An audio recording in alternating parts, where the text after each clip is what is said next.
Greetings and welcome to Mount Olympus. I am Hercules Invictus, and today I'm with Brian Walker, and we're visiting Brian's Drive-In Theater.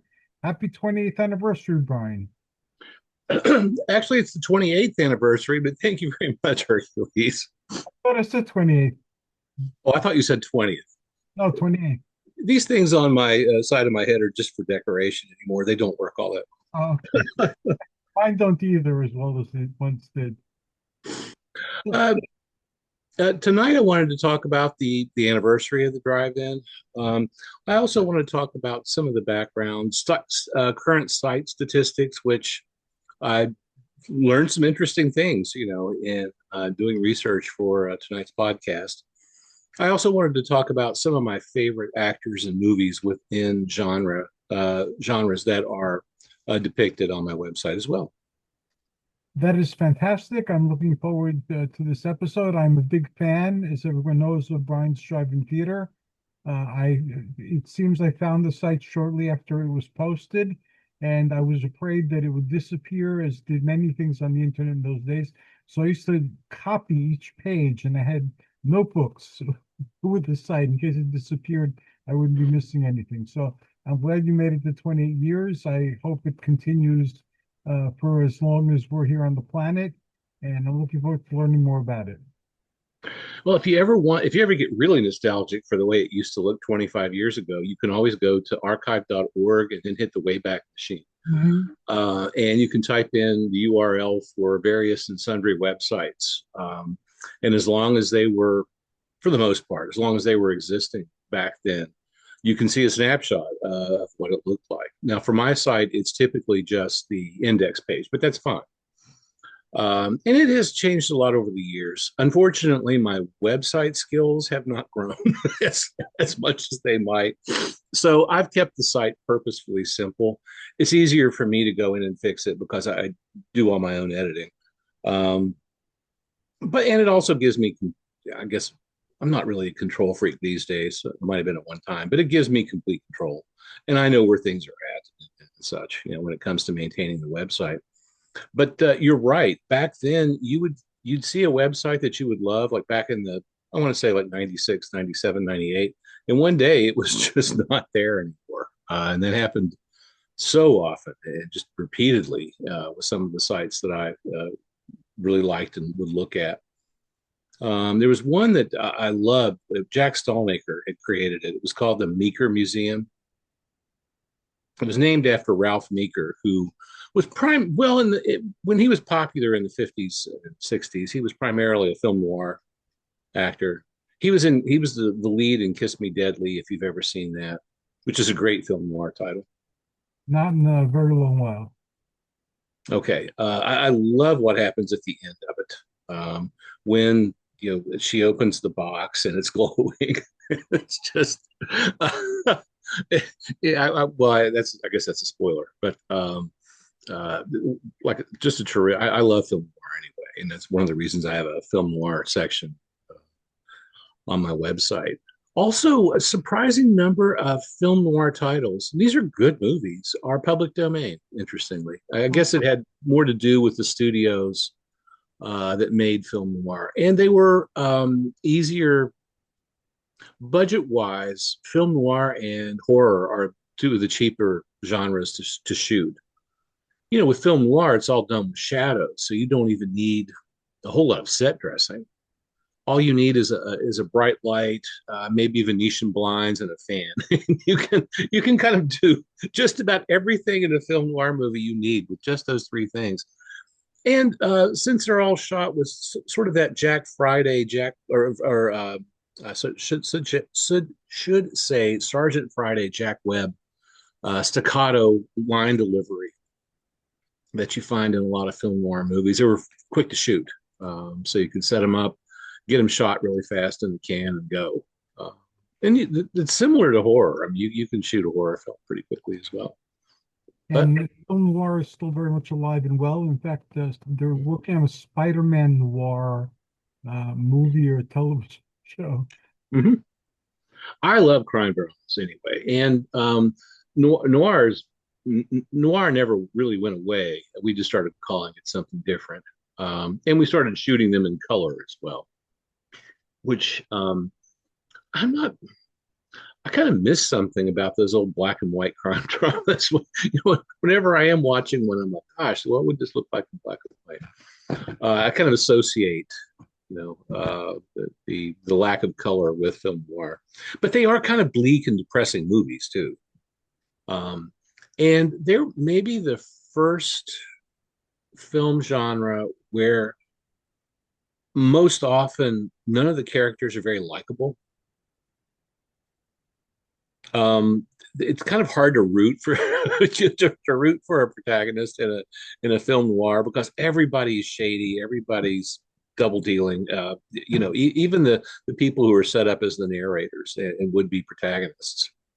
That's carried over into other genres. I know my wife and I like we will binge watch something for a while.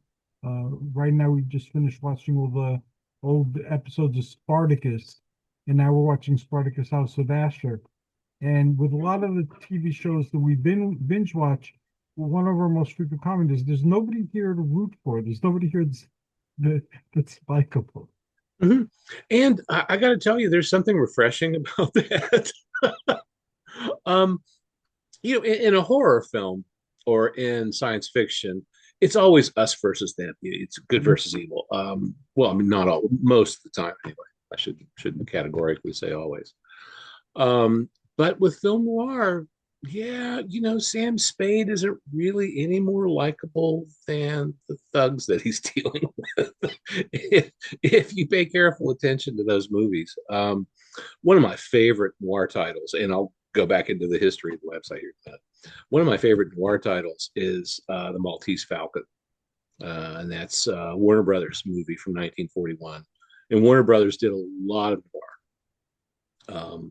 It's Humphrey Bogart, Mary Astor, whose career at the time had kind of sagged. This movie kind of gave her a nice lift. It brought her career back to life.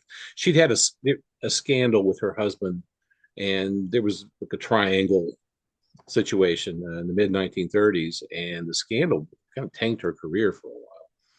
So and she's a femme fatale in the Maltese Falcon, and that notoriety I think played pretty well, with what had happened to her in real life. Sydney Greenstreet, a for lack of a better word, kind of a heavier set actor who's interestingly in some of my favorite movies. As I was thinking about it earlier today, I thought, gosh, I should have had a page for him. He's in one of my favorite Christmas holiday movies, which is Christmas in Connecticut. It's comedy. Um, he's excellent in it as well. He's oftentimes in film noir, but he plays a good kind of evil old man, for lack of a better phrase. And Peter Lorre. And the subtext in the movie, they don't outright say it, but the subtext in the movie is that he and Peter Lorre are together. Most likely a romantic partners, in addition to being partners in crime. There's a scene where, very close to the beginning of the movie, where Peter Lorre visits Humphrey Bogart's office, and his secretary, Humphrey Bogart's secretary, goes in to announce Peter Lorre's presence, and she hands him Peter Lorre's business card, and he smells it, and she says gardenia. And the movie, it's just spectacular. It's shot in about 4 weeks, so it wasn't a big budget movie by any means, but it is just spectacular, and nobody in it's any better than anybody else. No, they're all kind of evil, kind of despicable people. Yeah. Um, and that's British comedies are like that too, especially Britcoms. Oftentimes, there's nobody in there there might be characters you love because they're funny, but Faulty Towers is a good one. Basil Fawlty's obviously a horrible person, Right. but so is Sybil, for that matter. She's kind of a horrible person too. Uh, the only people that you really feel sorry for in Faulty Towers, is I can't remember the bellhop's name. Well, I think it was. Oh yeah, okay, you're right. Um, Keeping Up Appearances with Hyacinth Bouquet. The, the whole show revolves around her, and she's really hilarious but despicable. Um, AbFab, Absolutely Fabulous, with Jennifer Saunders and Joanna Lumley. Patsy and Adina are, old alcoholic, drug addicted, useless, warts on society, and it's a riot. It is so much fun. But her daughter Adina's daughter, Safi, in AbFab, should be set up as like the protagonist, and she's, in a way, she's just as despicable and as they are, just in a different way. I remember the Riddick movies. They were kind of like the same. Riddick was not Yeah, a good guy. He was a bad guy, but they pitched it as bad guys versus really evil guys. yeah, yeah. And did you have you seen One Battle After Another? I think you said you had. It rings a bell, but I don't recall it offhand. It's oh gosh, Leonardo DiCaprio, Sean Penn. Yeah, again, it rings a bell. Now it rings an even louder bell, but I can't remember anything about the movie this Oh, particular. okay. But Well, it's another one that everybody in it's got huge character flaws in it. Everybody. Probably the best person in it would be Leonardo DiCaprio's character, in that, he did, you know he did raise the child, and I mean, I don't think he did a very good job of it, but he did raise their daughter. Um, and oh gosh, it doesn't really make him that great of a person either. But anyway, movies like, I love movies like that, because you don't often get to see black and white in real life, and you don't really want to either. There are always shades of gray, and movies, especially old ones, can teach us a lot about human nature. Oftentimes with current movies, you just get a lot of spectacle, and you don't get a lot of character development, unfortunately. But putting a character in an adverse condition will reveal a whole lot about their character in a very short amount of time. that's very true. Some of my favorite movies are the sword and sorcery movies of the '80s mostly. And there too, it's hard to see the barbarian hero as the hero, uh, because again, they did very many objectionable things throughout the Yeah. movie as well. Hmm.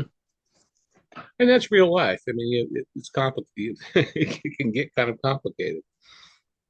Anyway, just to recap a little bit of history of the drive-in. It was actually born, I want to say, late 1996 or early 1997. I toyed with it for a long time for a couple of reasons. For one, I wanted to learn HTML coding. Back then it was so simple. It was pretty easy to learn on your own. Now you would have to learn an application in order to do it. But well, you probably should anyway. That's going to make the website look better. But with me, I learned coding just by looking at the source on the websites that were out there. And as you'll recall, this is close to 30 years ago. Websites were pretty basic. Yeah, Usually you just had like a monochromatic background of some sort. Sometimes people would put in wallpaper, but not that often. And then you would have, some sort of contrasting text, lots of color, which oftentimes made the websites hard to read, especially with some older, excuse me, with older eyes. Um, and if you saw photos, they were sort of few and far in between. They took up a lot of storage space at the time. You didn't get My site was born at Tripod, which was a free online utility where you could create your own website. Um, but you only got just a very little bit of storage space, and I went overboard almost immediately with photos, and quickly eclipsed, the storage space that I had at Tripod. And I tried to make the images as small as I could. There's still a few images on my website as it is that are still from the old Tripod days, the really old ones. I've tried to replace some of the other low res images with images that are larger and have much better resolution. Um, but there are still some very old images. I also had a lot of old animated GIFs and things like that on the website as well. It was all sort of in the style of the logo, which believe it or not, that's the original logo. It was what I came up with one day in Adobe Photoshop, and I've stuck with it ever since. The other graphics had a very similar look, and I had done my own interpretations of late 1950s cars pulling into the drive-in. I still have those images. I think I've got them on a thumb drive in my office. I found them probably not more than a year or so ago. Now, for a long time, you were involved, and you might still be involved in the preservation and celebration of drive-in theaters throughout the country. Is that something you're still doing? As a matter of fact, it is. I try to support it. Support really starts locally, I suppose. And this past summer, actually early fall, we went to the Brownsville Drive-In in Brownsville, Pennsylvania, which is it's a small rural area, about 45 minutes from Pittsburgh, Pennsylvania. Um, and it's a the drive-in. It's an old family drive-in from the 1940s. It now has about 3 screens. It has a very large snack bar for that age of a drive-in, and the food's actually quite good as well. So we did go there back in the fall. In the summer coming up this year, July of 2026, we're going to go to a drive-in that I've never been to before, and it's the Ford, Wyoming Drive-In Theater. It's in Dearborn, or I'm sorry, it's in Detroit Metro. It's somewhere between Detroit and Dearborn. Um, I think it's maybe just a few miles from Dearborn, but it's the largest drive-in in the United States. It has Oh, 5 different screens, and they can park. I think it's something like 2,000 cars. It's wow. astounding. Yeah, whatever it is, it's astounding. And we've never been before, and we're going to go. We're going to be in that area for a few days. Actually, we're going to be in Ann Arbor. And Ann Arbor's from the drive-in is probably 40, 45 minutes. But I'm really eager to go and check it out. It's pricey. Uh, the Brownsville drive-in is pretty cheap, but the Ford, Wyoming, which is open year round, Brownsville is not. The Ford, Wyoming's open year round. During the late fall through winter, early spring months, it's only open on weekends. But in this climate, well, actually, it's their climate's colder than mine. It's kind of amazing that they are able to stay open on the weekends like that. But I'm really excited to go. I can't wait to hear about your experiences there. Me too. Even though with COVID, drive-ins had a very temporary rebirth or resurrection. Uh, the sad fact remains that all theaters, are in danger, not just the drive-ins. Brick and well, physical, megaplex theaters are going under. My town's down to just one, with about 14 screens or something like that, and that's it. And this isn't a small town, so it's kind of sad, Yeah, to that is see all that sad. go away. And around when COVID hit, we had about, I think, 300 or so drive-ins, and I think we're down to like 270, 260 now. That many of them have gone out of business. The closest one to me, which was Skyview in Carmichael, Pennsylvania, closed, I think in 2022, but the owners passed away. They both had COVID. Is there still a industry that produces films primarily for the drive-ins? Because I know for a while that was true, and And that's what made drive-ins fun too. They had their own programming. They weren't really trying to compete all that much with Main Street theaters in the 50s and 60s. They had their own movies to show. And it's a shame we don't have that now. The drive-ins these days show the same things that are on at the megaplexes. For the most part, there are a few out there like the Mahoning, Shankweiler's, that will do their own program. And those are, I think, are just fantastic, and that will hopefully keep them alive and keep them going. Especially with the Mahoning, the Mahonings really cultivated a big following. yeah, Also, Pennsylvania. I remember growing up in primarily in or near Washington Heights in Manhattan, and there Mhm. the RKO Coliseum, and there you saw the new movies, the high end movies that were coming out, the ones that were very commercial.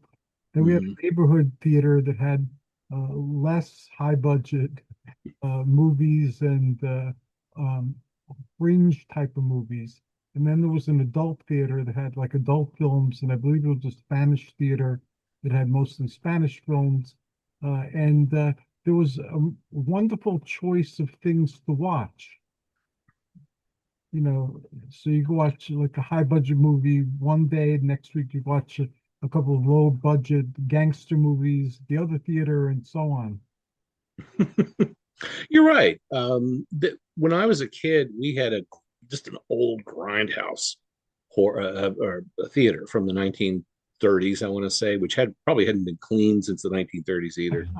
Horribly uncomfortable seats. They were just worn out, but it was super cheap to go.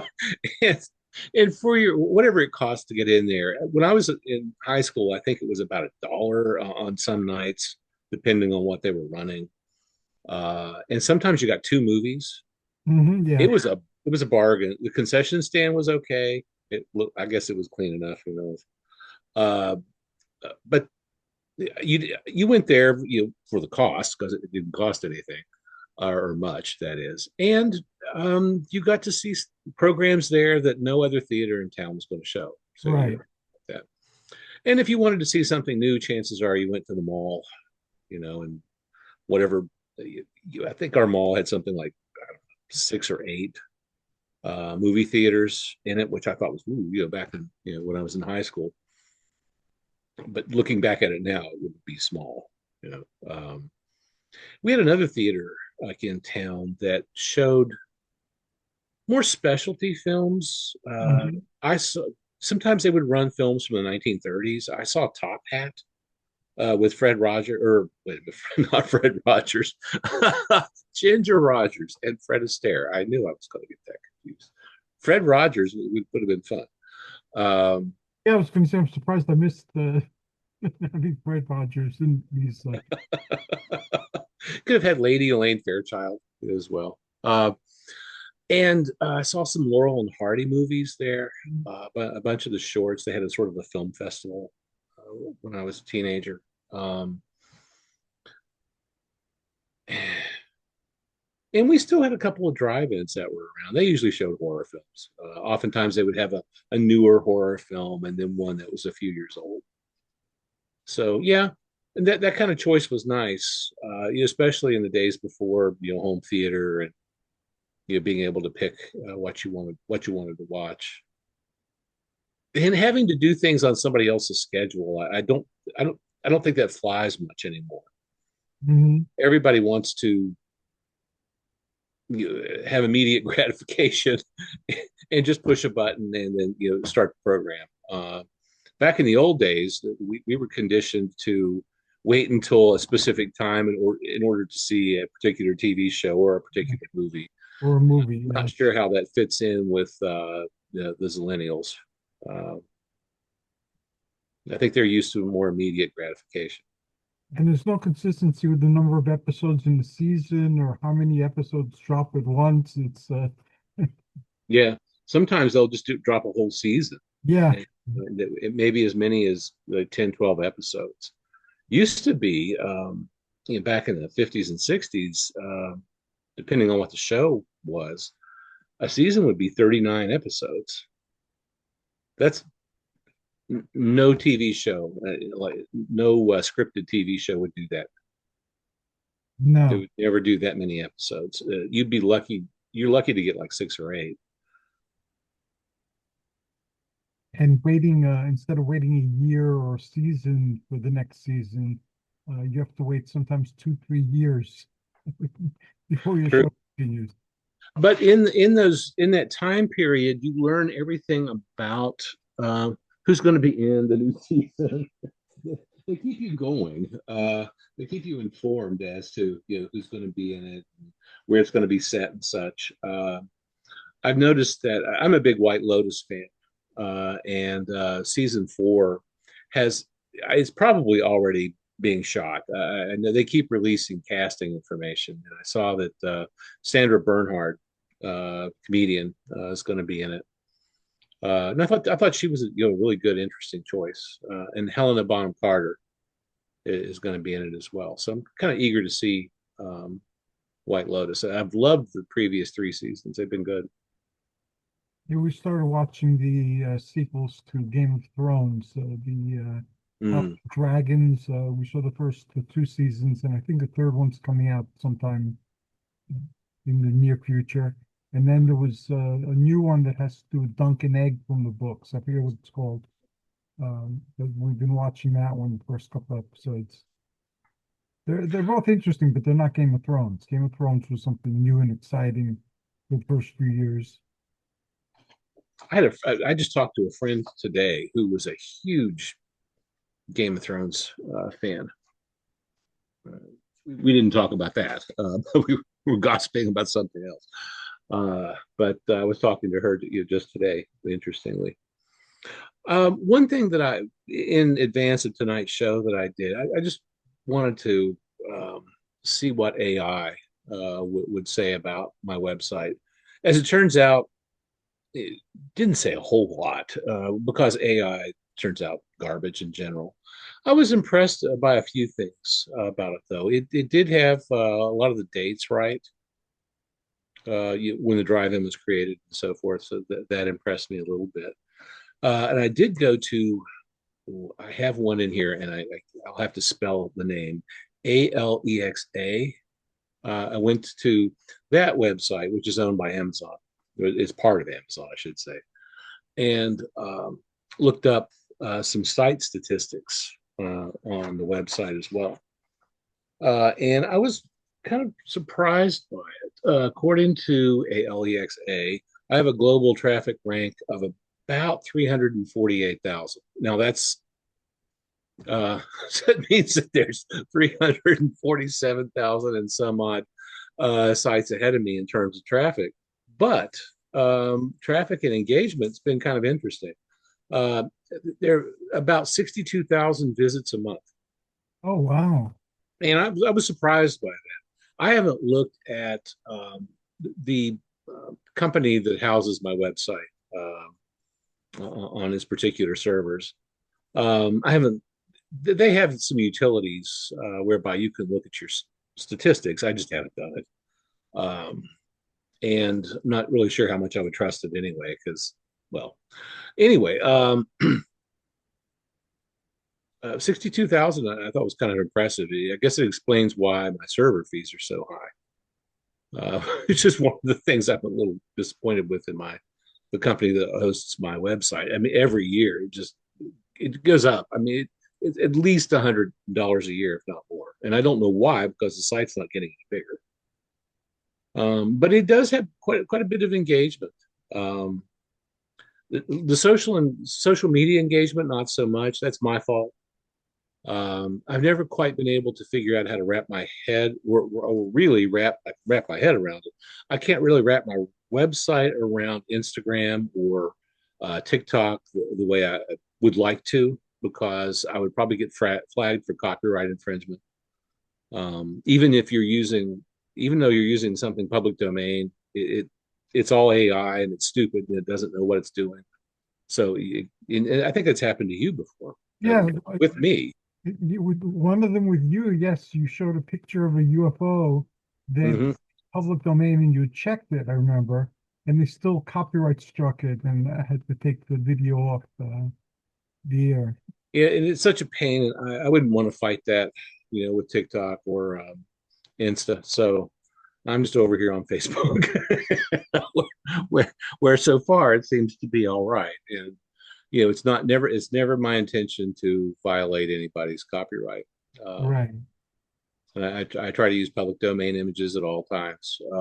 And fortunately, when the bulk of these movies were released, the companies that made them, the studios that released them, did not copyright the promotional materials because they didn't want to. They wanted it to be broadcast.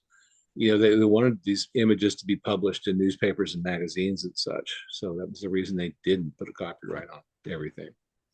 Copyrighted the movies, but all that ran out. Well, it is running out. That's something I'm really excited about for the upcoming year too. Is the expiration of 1931 copyright when it comes to movies. I don't know if you ever watched a lot of early sound films, from the late 1920s.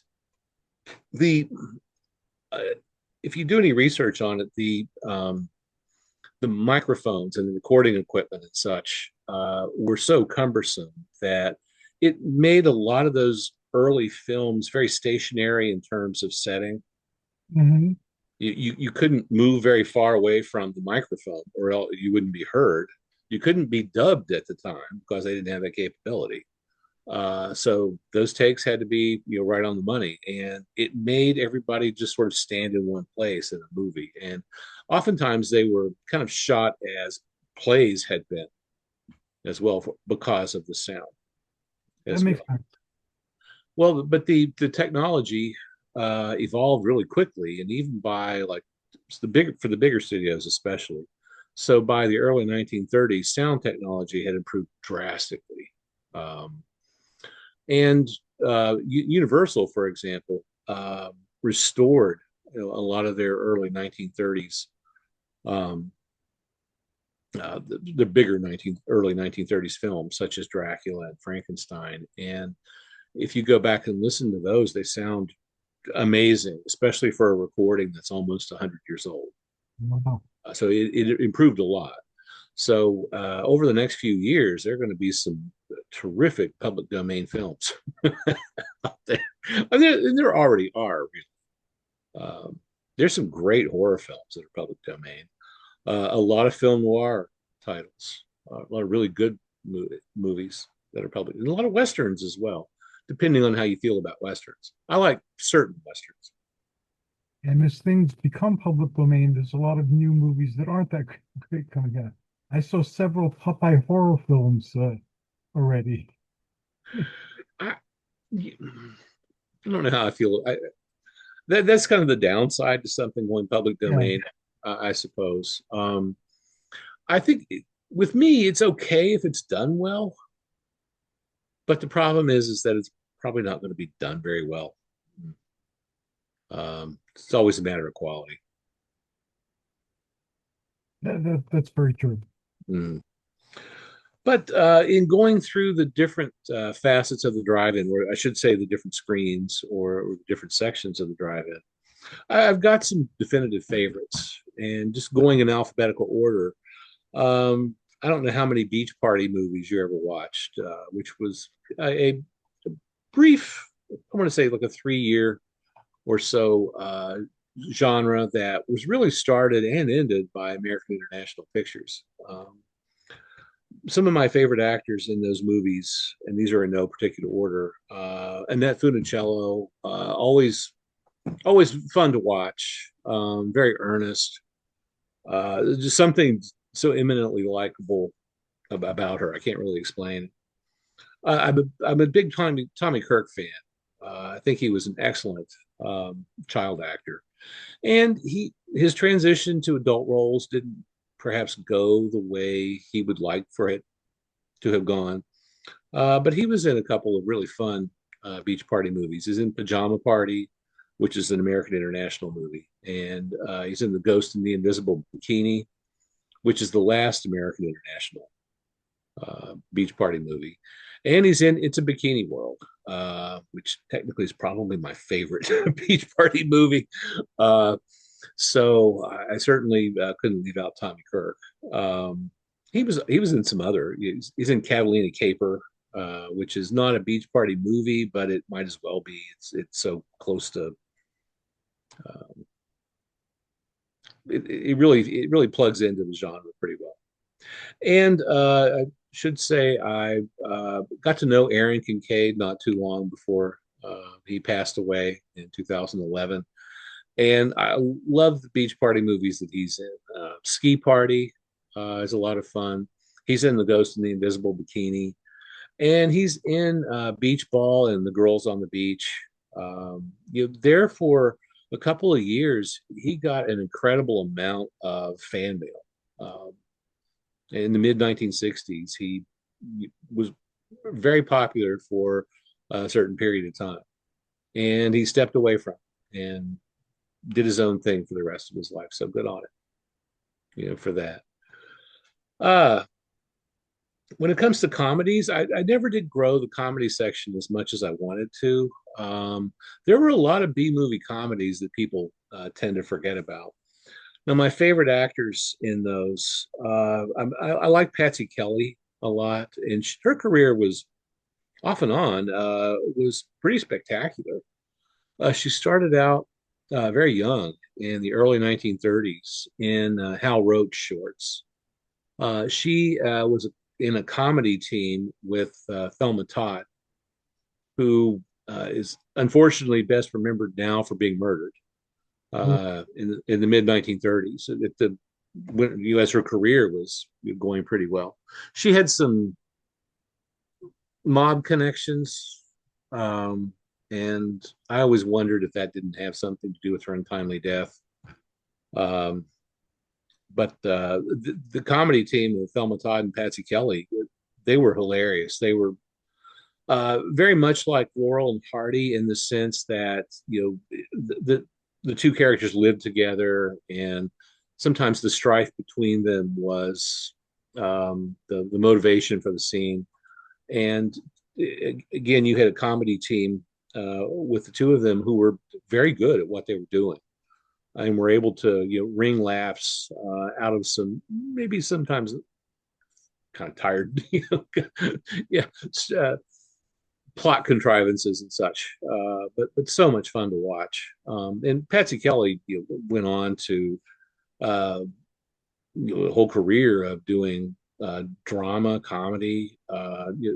Very good actress, an out lesbian as well, which was rare in the 1930s for anybody, but much less somebody who was such a public figure. Interestingly, and she's in Rosemary's Baby. She has a fair role in it. She's one of the she's one of oh gosh, what's her name? Let's see her face. She's one of the coven, essentially living in the Dakota, which is the apartment building where John Lennon lived and Lauren Bacall. But it's also the building that you see with Guy and Rosemary. That's the building that they're living in. When I was doing my psychic explorations and being a deep trance medium and all that back in the 70s, the Dakota was a couple blocks away from where I was doing my thing. So I remember all those movies had an impact on people's perceptions of the occult scene in mid Manhattan, lower Manhattan. And I don't know, you can't believe anything you see on the internet, but I've read in a couple of places that the building is, and I can see how it might be haunted. Yeah, Been people were a lot of back then too, but it was also mixed in with a lot of Rosemary's Baby lore, and then when one of the Beatles died, was killed. John Lennon, yeah. But it also has had some, very storied residents in it as well. So people who are larger than life. Um, I don't know if those people tend to come back more as spirits or not, but it would, that energy has to go somewhere, right? So who knows? Maybe the spirits are interesting at the Dakota. Another favorite of mine in comedy is somebody that's sadly almost forgotten today, but Joan Davis. She came up through vaudeville in the 1920s and 1930s. Could be a rubber-faced comedian. She could do a lot of physical comedy, but she could also do more intellectual things as well. She was a smart comedian, or could be, I should say. Um, did a lot of B movies in the 30s and 40s, and in the 1950s, she had her own TV show for a few years called "I Married Joan," and it oftentimes it was compared to "I Love Lucy," but it wasn't exactly the same thing. It didn't have the production values that I Love Lucy had, for one thing. And most of the show relied on Joan Davis. She carried the bulk of the show all the time. At least Lucille Ball had a little bit of help on her set. Joan Davis did not. But if you go back and watch old episodes of I Married Joan, particularly the first season, they are genuinely funny. They hold up pretty well, and they're public domain. All of them are. Sadly, Joan Davis uh, died. She had a heart ailment, and she took it easy the last few years of her life. She didn't work much. She'd made quite a bit of money, so she was well healed enough. But she had a heart attack and passed away. And I think in 1961, she was maybe 50 years old. She wasn't she wasn't very old when she passed. Well, her daughter died 18 months later, and so did her grandchildren in a house fire in Palm Springs. Her daughter had gone to, who was also an actress, by the way. Her daughter had been, she was in I Married Joan as well. Her daughter's name is Beverly. And she's in a few movies. She's in Some Like It Hot. She's one of the female orchestra members, along with Marilyn Monroe. But she had gone to sleep with a lit cigarette, and it burned the house down. And Joan Davis had passed away, but her mother was living with Joan Davis's daughter and grandchildren, and it killed them all. Very sad. So Joan Davis's, anything that she owned passed into public domain. Are there still companies that produce physical anthologies of things? Like I remember with during the DVD era and even the early Blu-ray era, there were like the Mills House collections that had like 50 movies of a particular focus and so forth. Uh, because now Targets and some Walmarts that we frequent are no longer carrying as much or even any DVDs or Blu-rays. Yeah, unfortunately, physical media has had to retreat quite a bit. You don't see it in big box stores much anymore at all. Um, However, I was talking with one of my students. His name's Robert. This was just maybe a couple of weeks ago. He is a big physical media guy. He is buying. He doesn't stream. He is buying stuff that he wants to see, uh, on 4K, DVD, Blu-ray. And he said he had about 500 DVDs in his collection, which I was, because wow, really? Because he might be 20, 21 years old. I was just kind of impressed by that. That is impressive at 20, 21 years old. And I've talked to a couple of other students in the not too distant past, and I don't know if it's going to become a niche product, or more of a niche product, I guess I should say, kind of like vinyl. Maybe have a resurgence, albums have had. A lot of it's used, but some of it is new in record stores. Yes, Um, those they have. They have in the Target, for instance, it's nearest us. They have no more DVDs or Blu-rays unless they're music related. and they Oh, still true. have albums. I know that that came back because I see them where the movies used to be. And the new vinyl is of a much higher quality than what we remember. I can remember buying an album that was already so warped that Yeah, the albums tone too. arm was everything the tone arm could do to track it. And the stuff now is pressed to a much higher standard. The vinyl's a better quality, and it also costs outrageous amounts of money. $30 for an album. It just seems crazy.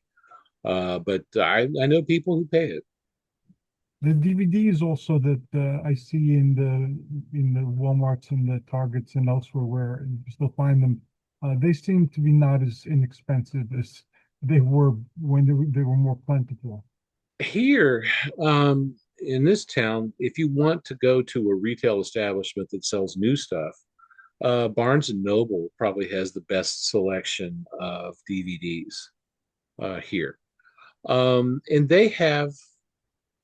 uh, they have kind of a cross section of horror films, rom-coms, family stuff. Not a bad selection to tell you the truth. But the prices are like Barnes and Noble. Prices are high. Yeah. On the other hand, they actually have product, so Well, I don't mind paying a little bit more. yeah, the two Barnes and Nobles that are in here no longer carry DVDs or Blu-rays. Oh, really? Okay. I guess ours must be a unicorn or something. Uh, but ours has, like I said, a decent selection, and I've gone there. Um, if you need a last minute gift, if something you bought didn't show up, which happens a lot anymore,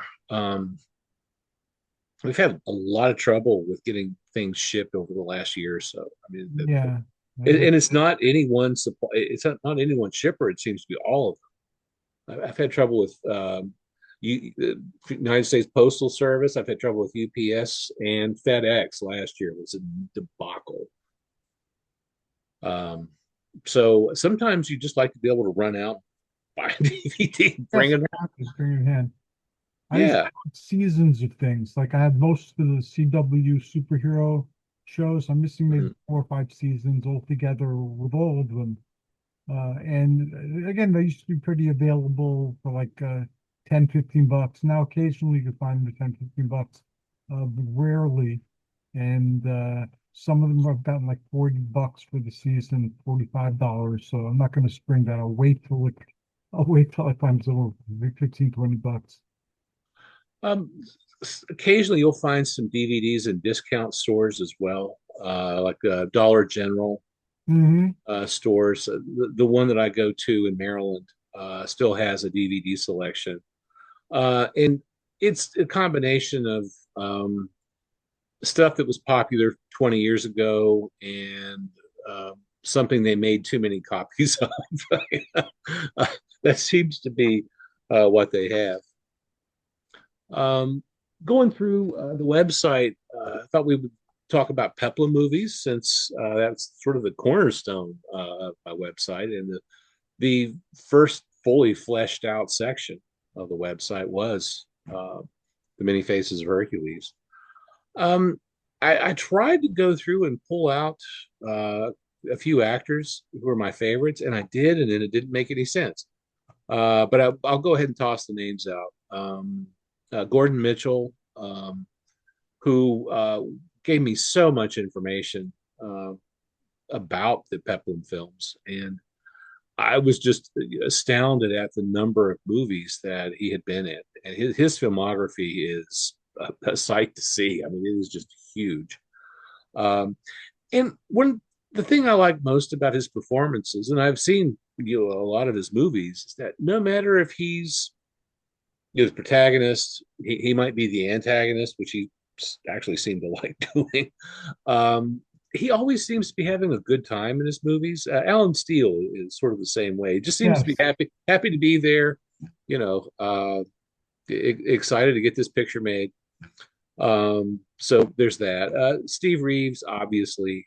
Um, I think his movies, his Peplum films were some of the highest quality peplums. That said, however, my two favorite peplum, two of my favorite peplum titles, I should say, are Reg Park. Yes, mine too. So I can't. Reg Park was only in just a few movies, so it's kind of hard for me to say, well, he's one of my favorite peplum actors, but he is because I really like the movies that he was in, and it's a shame that he didn't do more of. Yeah, him I credit with teaching me that you can be relaxed and confident at the same time. He used to sleep during some of the adventures that his companions were having, and everything was no big deal. And he'd Yeah, have there's all this moments, chaos going on in the background, and he's just kind of hanging out yeah, to catching a nap. Um, so that's kind of where I landed with that one. There again, it's hard for me to say he's a favorite because he was in just like four or five movies, but two of his movies are some of my are my favorites. So I got to mention Red Park. When it comes to horror films, gosh, I mean, there's so many of them I like. So many great directors like Mario Bava, Lucio Fulci. I love Italian horror films. But of the actors themselves, Bela Lugosi is a favorite. Always, no matter, he was in some terrible movies, yes. but he was also in some really good movies, and he's good in all of them. He does what he can with the script, um, and with better scripts and more and better production values. Obviously, the movie's better. But He's even so when he was stampeding buffaloes, so he's a good actor. even when he was doing like PRC stuff and Monogram, he's still he's the thing to watch it. He is the reason your butt is there at the theater in the early 1940s watching this movie. And winding up in Ed Wood stuff in the 50s. He's still a lot of fun to watch. Glenn Glinda wouldn't be anything without his narration. With him sitting there in the chair, providing all the exposition, for the movie. In Bride of the Monster, he carries the weight of the movie. It's all him. And even at the end, when he's being attacked by the giant octopus, the octopus that they stole from Republic Pictures in order to have that scene in the movie, they forgot to steal the motor for it. Even if they'd had it, I'm not sure they could have gotten it to work. So Bela's rolling around trying to make it look like the octopus the arms are actually moving. I mean, that would have been awful for somebody 70 some years old. And He's in cold water too. in cold water, this is a man who was in a lot of pain for 20 some years of his life. Who'd had an alcohol problem. He'd had a problem with Demerol. Um, he cleaned up before he passed away. But no matter what kind of shape he was, he always I don't know. I know he had an alcohol problem, and I know he had a problem with Demerol, but it never really seemed to affect his performances. You never heard him slur a line or anything like that. I mean, he was a professional. He showed up, knew what to do, and he was the star of the movie. Even the movies that he made with Boris Karloff, um, between the two of them, two completely different kinds of performances, but the competition almost seemed to make both of them better. I mean, I think one rose to the level of the other. Boris Karloff's another fantastic actor. Again, in some terrible movies over the course of his life, but was terrific in those movies, as good as he could be. Always fascinating to watch. One of my favorite films of all time is The Mummy, the 1932 version, Mine too. and he is chilling in it. And admit the makeup, Jack Pierce makeup is awesome, and it really adds something to it. But he just looks the part, and he's so gaunt and thin anyway. Um, he had some bridge work done in the probably late 1920s, and he allowed Pierce to Pierce talked him into having the bridges removed so that his face was more sallow, So he looked, I guess, deader, I guess, for lack of a better word. Uh, and to go through dental pain for a role like that, oh my God, I mean, Yeah. that's amazing. And Lionel Atwill, he's my favorite mad scientist. uh, Always fun to watch, and has some comedic turns in some of his horror films. And I kind of like to think that that was him more than the director. And his performance in Son of Frankenstein, he's the constable whose arm doesn't. He's got the prosthetic arm, and he has to throw it up. Kenneth Mars kind of lampoons that character in Young Frankenstein, where he Mhm. Kenneth Mars does a great job at it. But Lionel Atwill was first. I Uh, had a chance to look at the clock and we're running out of time. Um, you want to share a little bit about what some of the future projects you're contemplating are, or how we can expect the drive-in website to evolve and all the other things you're doing? I've been trying to wrap my head around reworking the index page, the very front page of the drive-in. I've had some ideas, and I've tried to use AI to help me generate some better HTML, and I have not been successful so far. But I keep playing with it, and I've been doing it for about a year. I've got a couple of templates that I've been going back and forth. Just hasn't come. I'll know when it happens, but it just hasn't come quite together. And I've never been satisfied with the current look of the index page. I don't. I like the old one better. I don't like this one. Was able to keep it all above or mostly above the scroll, and that was my big intention there. So you win some, you lose some. And I also want to get out and check out some more of the existing drive-ins because they're going to be gone pretty soon. Yeah. And I want to hit as many of them as I can. Fortunately, I have access to a number of them in Pennsylvania, which is nice. Pennsylvania has the biggest number of still operating drive-ins in the U.S. Yeah, I know. I lived in Pennsylvania for a while, and we had drive-ins that you could drive to, drive to. Yeah, Here in Jersey, I don't know where the nearest drive-in is. I don't think New Jersey has an open drive anymore. The flat land was at a premium. A lot of drive-ins turned into housing developments and such. Sadly, And how can people find you and visit the drive-in theater and get to know you a little bit better and start following your work as enthusiastically as I do? well, as long as I'm still alive and as long as I can still afford the server fees, uh, which are it's not that they aren't that crazy. I'm going to keep this thing open, and it'll be at briansdriveintheater.com. Um, I'm still active on Facebook. That's the only social media that I use at present. Mine Uh, too. and who knows? Maybe someday. I gave up on X a while back, or Twitter or whatever it is we're calling it.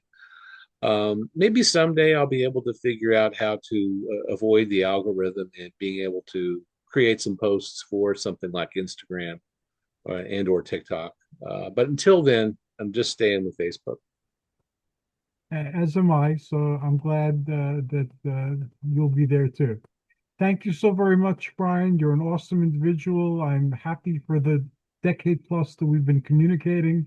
You've created something awesome, and I know it'll earn at least a footnote in the history of the internet. So thank you very much for doing that, and I look forward to all your new projects. Well, thank you so much, Hercules, and hope to talk to you soon. I'll talk to you soon as well, and thanks for listening. And to everybody out there, joyous journeys and amazing adventures. Take care.